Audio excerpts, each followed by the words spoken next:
van a contar una serie de cosas.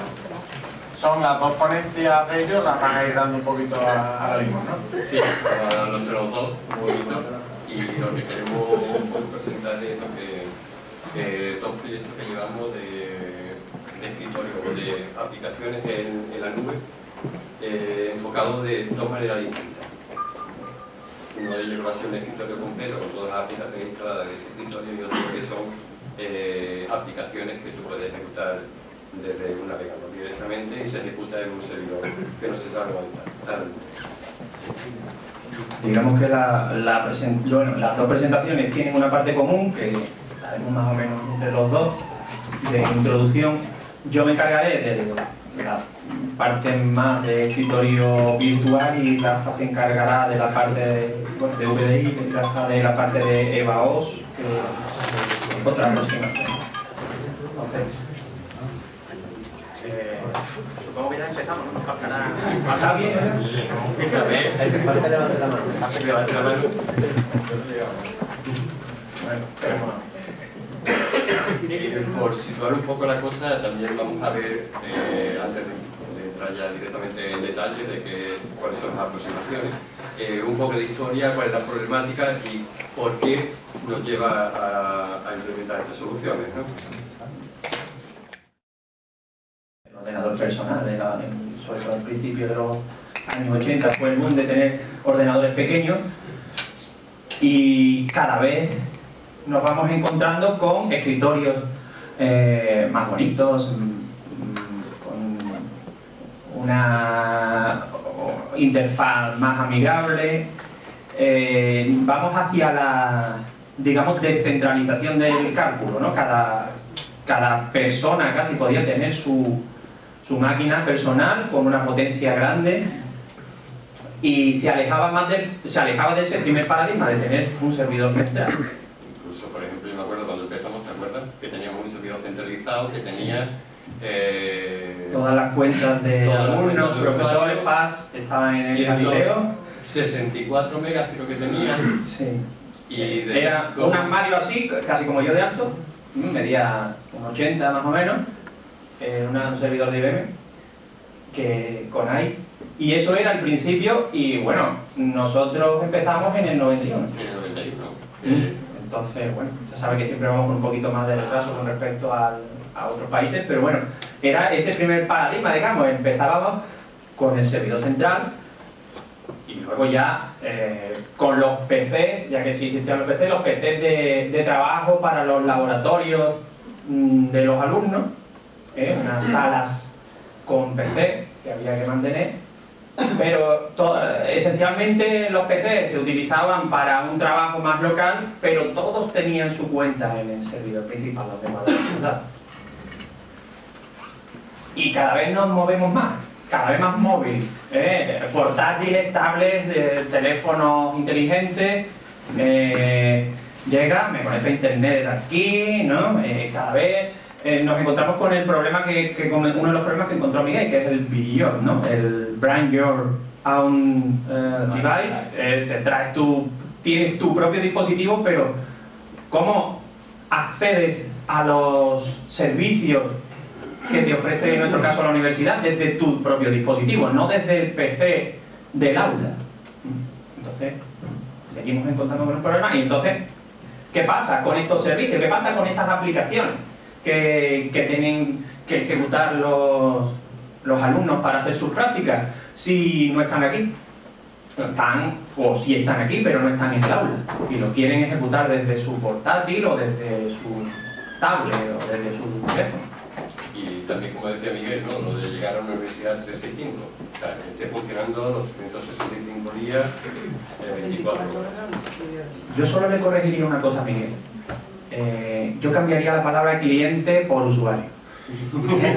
Que no, somos una universidad pública y un servicio público, pero bueno, lo demás, la presentación fue espectacular. Además, otra cosa es, con esto es la problemática de ese software que tenemos licenciado. Tenemos licencia, y los términos de contrato suponen que solamente se pueden instalar en ordenadores que tienen inventario con la universidad, etcétera, etcétera. ¿Qué es lo que pasa con los alumnos? Que su uso se restringe a que se vaya a una aula de informática. Durante el tiempo está abierta la aula de informática, no pueden utilizarlo a cualquier hora ni desde cualquier sitio. Y luego también tenemos el problema de las licencias. Estos software, pues, no tiene por qué ser software de código abierto, open source, que el alumno se lo pueda descargar, lo pueda ejecutar en su dispositivo, sino que puede tener una licencia propietaria que tiene ciertas restricciones. Que la restricción puede ser que tenga que ser ejecutable desde dentro de la universidad, o que tenga un servidor de licencias, o incluso que no pueda ser instalado en su dispositivo.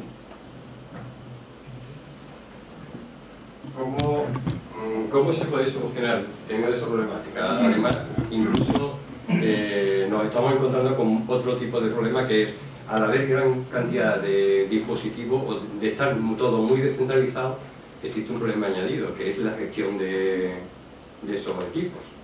O sea, que cada uno tenemos nuestro equipo, con nuestro sistema operativo, con nuestras aplicaciones instaladas, puede entrarle virus, puede entrarle lo que sea, la configuración que tengamos no puede ser, a lo mejor puede no ser la adecuada para correr determinadas aplicaciones, etcétera, etcétera. Entonces, para esa solución, bueno, pues vamos a ver un entorno de nube. ¿Qué es una nube? Por cierto, quien quiera preguntar lo que sea, sin problema, que para esto estamos, para comentar y compartir, Bueno, volvemos, aunque no nos parezca lo de la nube, volvemos al principio.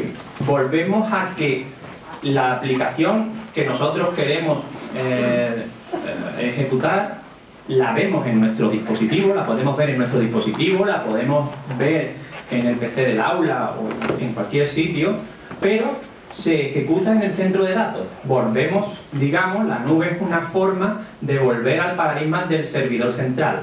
La única diferencia es que te da la flexibilidad de realizar la conexión desde cualquier sitio. Tú no sabes dónde te conectas en realidad, ni quizá tengas por qué saberlo. Simplemente sabes que tú tienes ese servicio disponible y ves la ejecución de ese servicio en tu dispositivo, en el dispositivo que consideres, pero en verdad la ejecución se realiza en el centro de datos. Bueno, la nube, en definitiva, lo ha hecho como eso, un conjunto de recursos, normalmente disponibles en los centros de proceso de datos de la institución, de la universidad, que son accesibles desde el exterior. A vosotros queda en un entorno centralizado, pero mucho más bonito, con ventanas, etcétera, etcétera. No como una línea. Y vamos a ver un poco, por centrar, qué es lo que se entiende, os vais a encontrar con palabras cuando hablamos de nube, que es el software como servicio, plataforma como servicio, infraestructura como servicio. Un poco por centrar qué es lo que es cada uno de ellos, simplemente...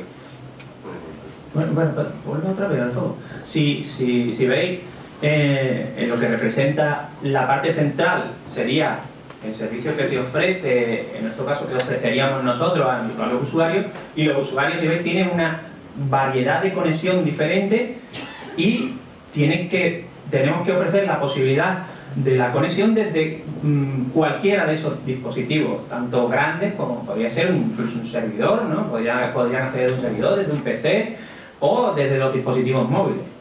Pero siempre tendrían el acceso, la posibilidad de conexión desde cualquier sitio.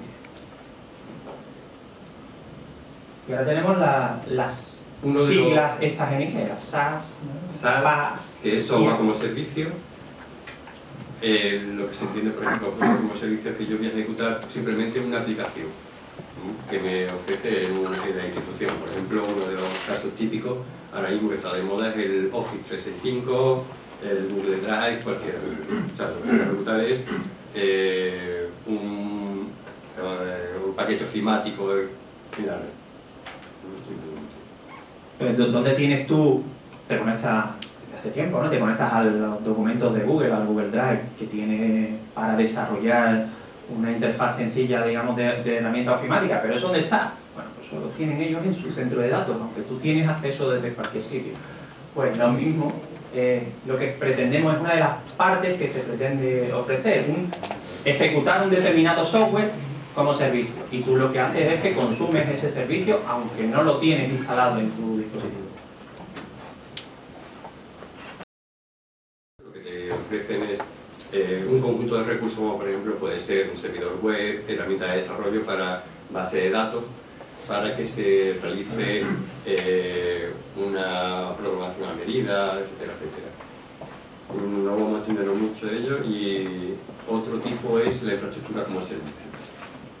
En la infraestructura como servicio, normalmente ahí lo que te van a dar van a ser recursos como, por ejemplo, un disco duro, un sistema operativo, etcétera, etcétera, una plataforma completa, un sistema, un equipo completo, pues, con todos los recursos que necesita. Aquí, por ejemplo, en la universidad, el disco duro virtual sería un ejemplo de ello. Otro ejemplo va a ser el que hablamos Ramón y yo, que va a ser lo del escritorio virtual, el VCLab, que vamos a ver un ejemplo ahora. Entonces, lo que se le ofrece al usuario mediante una conexión con un navegador es un equipo completo. Bueno, sencillamente, ¿qué diferencia hay? Que uno, en este caso la plataforma es como si tú tuvieras el acceso directamente a un PC virtual o a un equipo ya con un sistema operativo virtual en el que tú lo vas desarrollando, vas haciendo lo que sea, como si fuera en una máquina conectada a una máquina local. Y lo otro es ya una instalación preparada. Y la infraestructura es como una instalación preparada, ya no sería solo el sistema operativo, sino puede ofrecerte un servicio web complejo. Entonces ellos te ofrecen, en la infraestructura te ofrecen la instalación preconfigurado del sistema con los servicios necesarios, con las herramientas necesarias, un paquete, digamos, completo de instalación para utilizar. Y el software es simplemente, pues, el programa, un programa determinado. Bien, hay unas líneas, en algunos casos un poco difusas, pero en general no lo haces tú, no lo tienes tú, sino que lo consumes como un servicio que está en el centro de datos.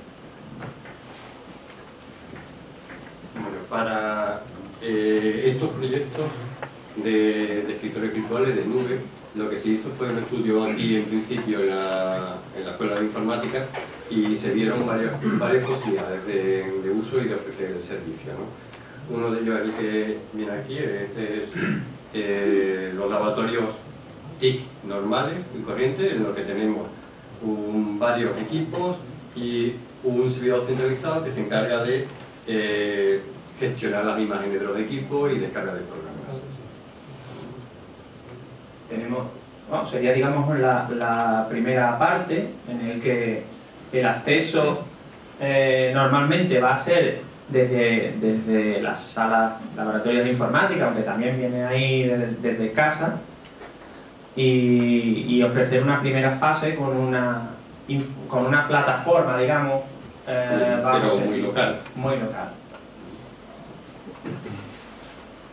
Otra aproximación que se estudió era, en principio, de aplicaciones, un modelo de solamente aplicaciones virtuales, en lo que el usuario se conectaría a un servicio cualquiera, autenticado frente a la edad, y lo que haría sería usar la aplicación determinada. Esta rápidamente se descartó porque el software que se podía utilizar para ello salía bastante caro. No lo rebajaron, pero salía 10 euros por usuario. Para los 60.000 alumnos era impensable.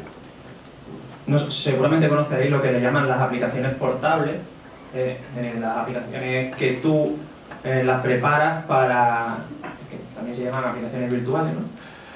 Las preparas dentro de una especie de caja reducida en el que se instala y te compone un paquete de software. Entonces, aquí por ejemplo tenemos, lo estamos ejecutando en un LibreOffice en la versión portable, que lo que hace, portátil. Bueno, pues lo que es un ejecutable que lo que hace es que crea en esa caja, en ese sandbox, pues lo que está ejecutando es la aplicación virtual del LibreOffice. ¿Qué ocurre? Que las soluciones gratuitas son bastante cortas, te ofrecen pocos servicios, no se puede virtualizar gran cantidad de aplicaciones, y las soluciones buenas son muy caras. No se puede servir por la red. O sea, por ejemplo, existen soluciones gratuitas como Camello o algo así, pero es muy enfocada a modos locales, no a modos de red. Esta solución tiene, por ejemplo, la ventaja de que podrías instalar aplicaciones que son incompatibles en principio. El típico problema de las distintas versiones de Office, que no se pueden instalar dos versiones diferentes de Office en el mismo PC. Sin embargo, si son virtuales sí, porque están en esa caja reducida cada una de las aplicaciones de forma independiente. Pero claro, el software para realizar esto no resulta rentable, o no resulta... Bueno, en definitiva, no resulta rentable por un motivo o por otro.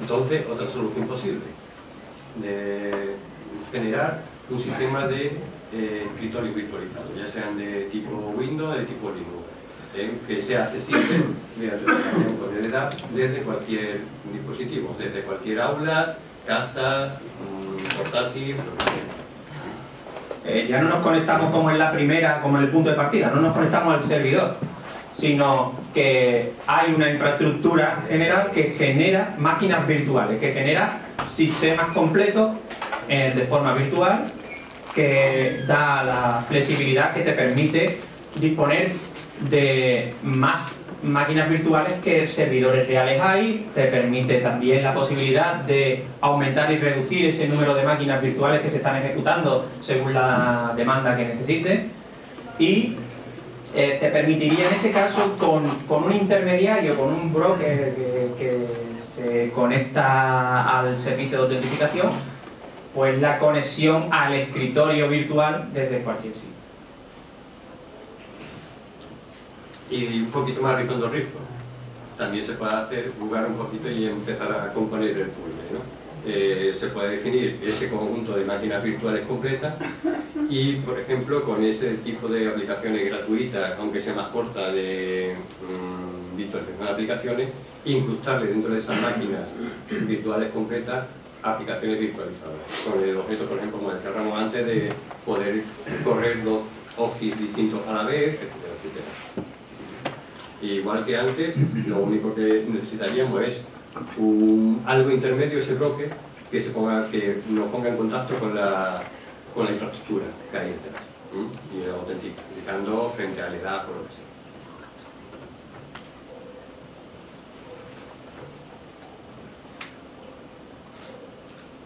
Bueno, esto no lo pasamos. Y vamos a empezar un poquito con la primera aproximación, lo de escritores virtuales. Bueno, pues la idea es, como comentaba antes, es generar una serie de máquinas virtuales en esta infraestructura, en la que se instala de una manera similar a como lo hacemos ahora mismo en un aula. Instalamos el sistema operativo con su entorno gráfico, con las aplicaciones que sean necesarias, y se ofrece toda esa infraestructura para que sea accesible desde cualquier sitio, esencialmente desde un navegador o desde un cliente específico para realizar este tipo de conexión. En este caso, una pantalla, que la infraestructura que tenemos detrás, esta infraestructura que tenemos que da servicio a esas máquinas virtuales, son dos servidores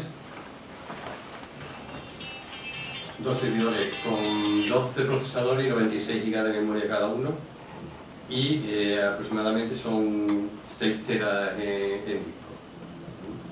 Ahora mismo está corriendo con sistema operativo de el Virtual Center, SXI y Virtual Center. Entonces, la evolución que se pretende es intentar salir de ese VMware, si es posible, porque esa infraestructura general grande de VMware es cara, y pasar a servidores de virtualización SXI, que serían los de VMware gratuitos, o VIRT, que es una infraestructura de virtualización que utiliza Linux con KVM. El KVM es el complemento del kernel de Linux para máquinas virtuales, que esto sí es open source.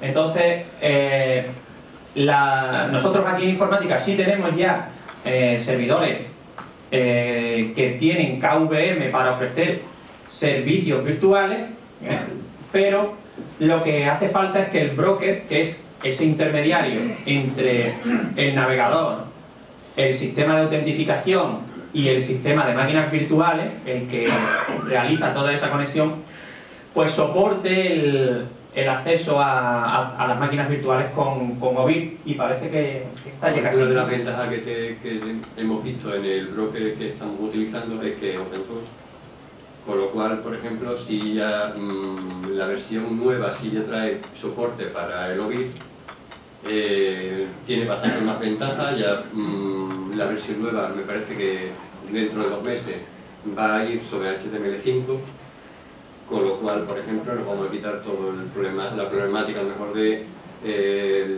los métodos de conexión de RDA a los escritorios Windows, los métodos de conexión a escritorios Linux, directamente con el protocolo HTML5. Y el Java, ¿no?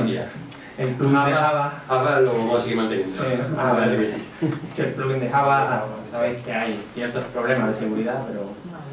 Incluso, por ejemplo, en este piloto que hay aquí en la escuela, que se pretende extender a otro centro, hemos definido 2 tipos de recursos para las clases, ¿no? Uno que son máquinas no persistentes, el usuario se conecta a la máquina, trabaja con la máquina y cuando sale, la máquina se regenera de nuevo. La siguiente vez que se conecta tiene una máquina completamente limpia. Y estamos también trabajando con otros profesores también en modo persistente, para que el alumno tenga la misma máquina a lo largo de un tiempo, de un curso académico, de un cuatrimestre. Se evalúa, normalmente el profesor evalúa el estado de la máquina al final de ese cuatrimestre, con lo cual le interesaba que esa máquina conservase los cambios. Entonces tenemos dentro de eso las 2 aproximaciones, una no persistente en una asignatura y persistente en otra. Bueno, ¿cuál es el problema esencial? Bueno, pasamos de, digamos, la forma que teníamos de trabajar, que sería unos pocos servidores centrales que dan servicios generales, como puede ser el web, el DNS, y un montón de ordenadores potentes para ejecutar cualquier tipo de aplicación, ya sea en laboratorios de software, en aulas de clase para el profesor o incluso el puesto de trabajo normal. ¿Ahora qué sería? Ahora necesitamos, pues, un cliente fino de esto, ¿no? Un thin client mismo, una simple pantalla con conexión a internet, una pantalla con teclado y conexión a internet, un browser, simplemente un navegador. Desde ahí podríamos conectarnos a esta infraestructura, por lo que podríamos seguir reutilizando ordenadores que se vayan quedando antiguos, pero hay que invertir en el centro de datos, porque cuantas más máquinas virtuales, mayor potencia, sobre todo de procesador y de memoria, son necesarias en esta infraestructura.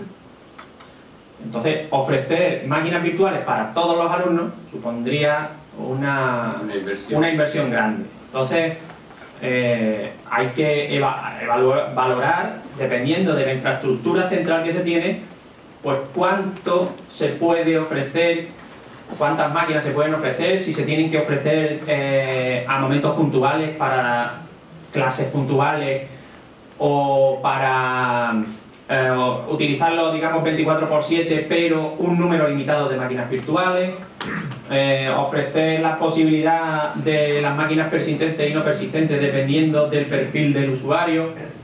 Entonces todo eso hay que valorarlo en función de la infraestructura central que se tenga, que es al final quien ejecuta todo ese conjunto de máquinas virtuales, para no degradar el servicio, evidentemente, porque si va a funcionar muy lento, la gente no lo va a querer. Para eso hay que tener en cuenta 2 cosas, las dos lados de la balanza. Por un lado, tú tienes un equipo de servicios así, tú necesitas invertir en hierro en la infraestructura central, en el servicio central. De la otra manera, si continuamos como hasta ahora, tenemos que seguir invirtiendo en hierro en los puestos de cada aula, con lo cual al final eso sale mucho más caro que invertir en el central. Porque Rafa, ¿qué precio puede tener una cosa de esta? Un servidor con 12 cores y 96 GB me parece que salía por unos 3.000 euros al módulo. Sí, 4.000 euros. Sí. Lo caro en este caso es la memoria, evidentemente el... 8 PC, sí. más o menos. Y 96 y 12 procesadores y 96 GB te puede dar unas 50 máquinas virtuales. Cada una con 2 GB. 2 procesadores y 2 GB de memoria. Ahora mismo solo la definición que tenemos de las máquinas son Windows 7 con Windows 7 64 bits con 2 procesadores cada máquina virtual y 2 GB de memoria. Incluso las persistentes de Pablo tienen 3 GB. 4.000 euros más o menos, ¿no? El módulo. Con la ventaja que se podría seguir reutilizando los ordenadores obsoletos, que como Claro. yo me acuerdo antiguamente cuando empezamos decíamos esta es una pantalla tonta, porque lo que hacía era conectarse a la pantalla y mandar. Era como antes te conectabas a un terminal, pues este es tu terminal, solo que, claro, mucho más bonito, mucho más evolucionado, ¿no? 4.000 euros, creo que fue la oferta que nos dio. Ten en cuenta que son Blade, ¿eh? Los Blade no es lo mismo que un servidor.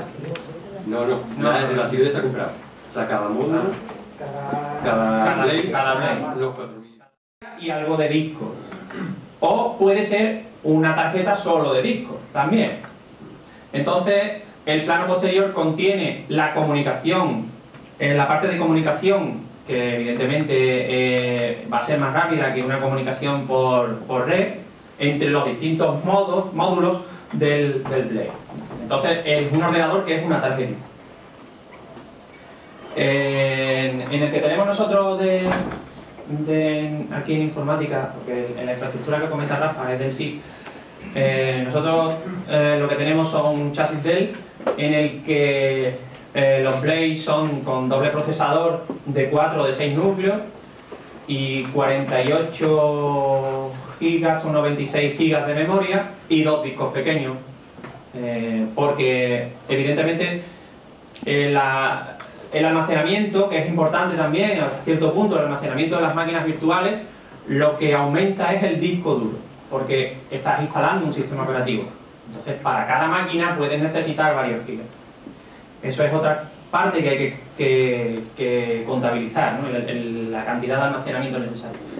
Y el almacenamiento no está en el mismo Blade o en la misma tarjeta del Blade. Puede estar en otra tarjeta dedicada solo a discos o en una cabina externa conectada mediante una red de almacenamiento, una SAN. Normalmente siempre conviene eso, que esté en un sistema externo para que sea accesible desde todos los equipamientos del Blade. Bueno, esto es la capacidad en disco que tenemos en la actualidad, que son 6 teras para alojar todas las máquinas virtuales. Y una de las cosas muy importantes es ese bloque que además en este caso es open source y que lo que hace es, según el perfil que tenga, te va a autentificar frente al LDA y además autorizar, según el perfil que tiene, te va a presentar un conjunto de máquinas virtuales. UDS es, digamos, el intermediario entre tu equipo, el sistema de autentificación y las máquinas virtuales. Entonces, dependiendo de tu perfil, pues vas a tener te va a mostrar una lista de máquinas virtuales a las que tienes acceso y accederás normalmente, en este caso, con el navegador, con una serie de condiciones que tiene que tener instalado. Esa es la pantalla de administración de UDS, es una pantalla relativamente sencilla donde tú defines los perfiles del usuario, los distintos tipos de usuarios, defines qué tipo de máquinas virtuales tienes ya creadas, porque ahí no se crean las máquinas virtuales, eso es solo un acceso, ¿no? un intermediario. Entonces, ¿qué tipo de máquinas accedes al sistema de virtualización? Y dices qué tipo de máquinas tienes instalado y entonces qué permisos va a tener ese usuario, si va a poder acceder a las distintas máquinas, a qué máquinas va a poder tener acceso, si van a ser persistentes o no, bueno, una serie de características también. Bueno, y por último, así, esa es la parte, digamos, de la infraestructura central en cuanto a los clientes, ¿qué es lo que necesitan? Únicamente sería un thin client, un ordenador cortito, serviría. Lo único que necesita es un navegador, funciona con tanto con Firefox, Explorer y Chrome. los rendimientos hemos visto que es mejor el Firefox. Necesita tener el runtime de Java instalado, el plugin de Java, y por ahora necesita un cliente de conexión para las máquinas virtuales. En el caso de máquinas virtuales con Windows necesita un cliente RDP normal, y en el caso de tener una conexión al escritorio Linux necesita un cliente Netflix para que se pueda traer la pantalla completa. En el caso, por ejemplo, para los clientes RDP existen posibilidades, ya sea se ejecute ese broker desde un sistema Windows, Linux o Mac. Mac, si es Windows trae por defecto un cliente RDP. En el caso de Mac hay un cliente RDP que es el core, y en el caso de Linux cualquiera de RDP client o NC client, cualquiera. El broker es una conexión a través de un navegador, y simplemente pinchando. Ahí se ha instalado el plugin de Java. Lo tienes activo, ¿no? Sí, activo. Sí, no lo veo. Y ahora aparecerá. Entra. Ha salido la lista de Y máquinas. esa es la máquina virtual. Y esa es la máquina virtual, un escritorio normal. Es un escritorio normal y completo. Hay algunas restricciones quizás porque algunas aplicaciones que necesiten mucha potencia de cálculo, algunas aplicaciones que necesiten mucha potencia de vídeo, pues siempre pueden ser las candidatas solo para instalación en local.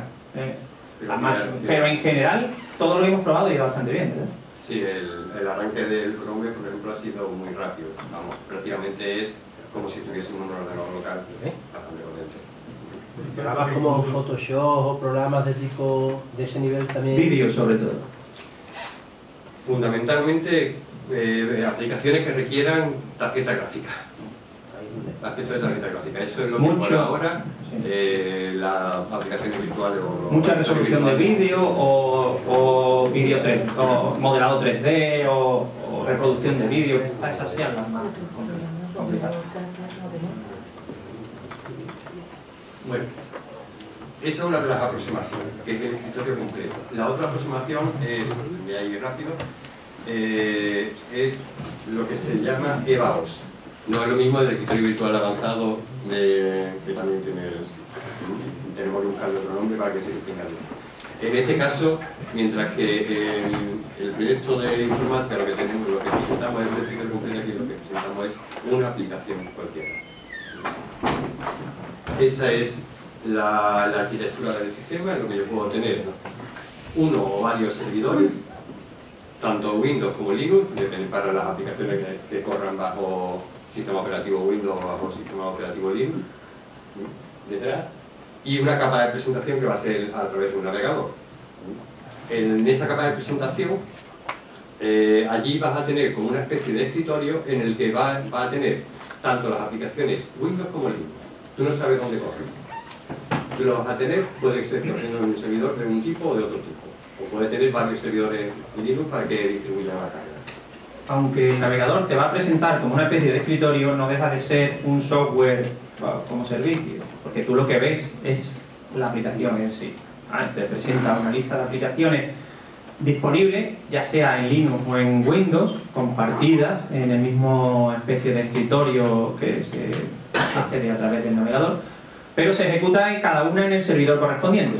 Las aplicaciones de Linux se ejecutarán en el servidor de Linux, las aplicaciones de Windows en el servidor de Windows, y te va a mostrar la salida de la ventana, además con posibilidad de acceso para transferir ficheros entre local y máquina. Este piloto que tenemos de EVAOS es muy cortito para ahora. Tenemos solamente un único servidor con 8 cores, 8 procesadores y 16 GB de memoria. Dentro de eso tenemos definido lo que es el servidor que hace la capa de presentación y un servidor de tipo Windows y un servidor de tipo Linux detrás. Bueno, ¿qué se consigue con respecto a las licencias propietarias? Con respecto a esto, hay una diferencia importante. Las licencias propietarias de sistemas operativos propietarios requieren una licencia para las máquinas virtuales, una para cada máquina virtual, una licencia especial de virtualización para cada máquina virtual. Sin embargo, aquí no, aquí es una licencia por servidor. Si tienes un único servidor, pues tienes una licencia, en definitiva. Puede que quieran intentar cambiar ese paradigma, digamos, de licenciamiento, pero de momento es así.